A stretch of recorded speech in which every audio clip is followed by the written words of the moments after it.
Hi, welcome to what's happening here at the Top 5 Stories. At number 1, Nigerian National Petroleum Company Limited has signed 5 Memoranda of Understanding with national oil companies and relevant entities of 5 African countries on the Nigeria-Morocco Gas Pipeline Project. The 5 national oil companies are from Gambia, Ghana, Guinea, Guinea-Bissau and Sierra Leone. The signing ceremony held in Morocco and was attended by Group Chief Executive Officer of NNPC Limited, Mele Kyari, General Director of Morocco's National Office of Hydrocarbons and Mines, Dr. Amina Ben Kadra, among others. Speaking at the event, Kyari commended the NNPC's partners who have diligently worked with NNPC Limited through the years to bring the project to limelight. At number 2, the management of the Rivers State University Port Harcourt has said there is no going back on its policy of no school fees, no examination. The Vice-Chancellor Professor Nlerum Okobule stated this at a news briefing in Port Harcourt ahead of the university's 34th convocation. Professor Okobule said while it was a difficult decision to arrive at, the policy was already yielding positive fruits at the delight of the management. The VC, however, said management had extended the window to enable more students to pay their school fees before the policy was enforced. At number 3, President Muhammadu Buhari had directed the Minister of Aviation Hadi Sirika to reorganize agencies under his watch to conform with the new Civil Aviation Act recently signed into law.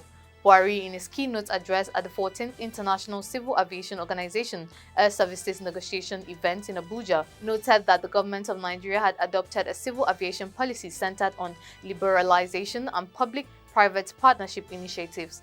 The president said the act was a critical element of ICAO to further strengthen the sector for improved safety. This, he said, had resulted in significant growth of the industry and huge investments in the nation's airports.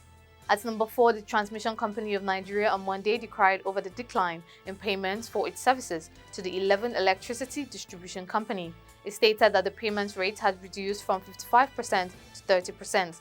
Managing Director Engineer Sule Ahmed Abdulaziz, who made the disclosure at the 5th National Council on Power in Abuja, was worried that the company was facing paucity of funds in the electricity market. He added that the TCN accruable revenue has declined drastically.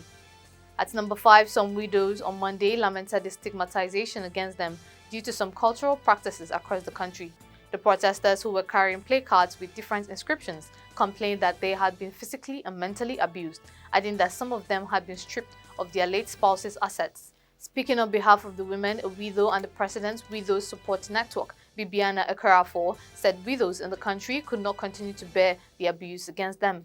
They called on the National Assembly to hasten the passage of the bill seeking the amendment of the Violence Against Persons Prohibition Act 2015 to protect the rights of widows across the country. That's all for now. See you next time on What's Happening.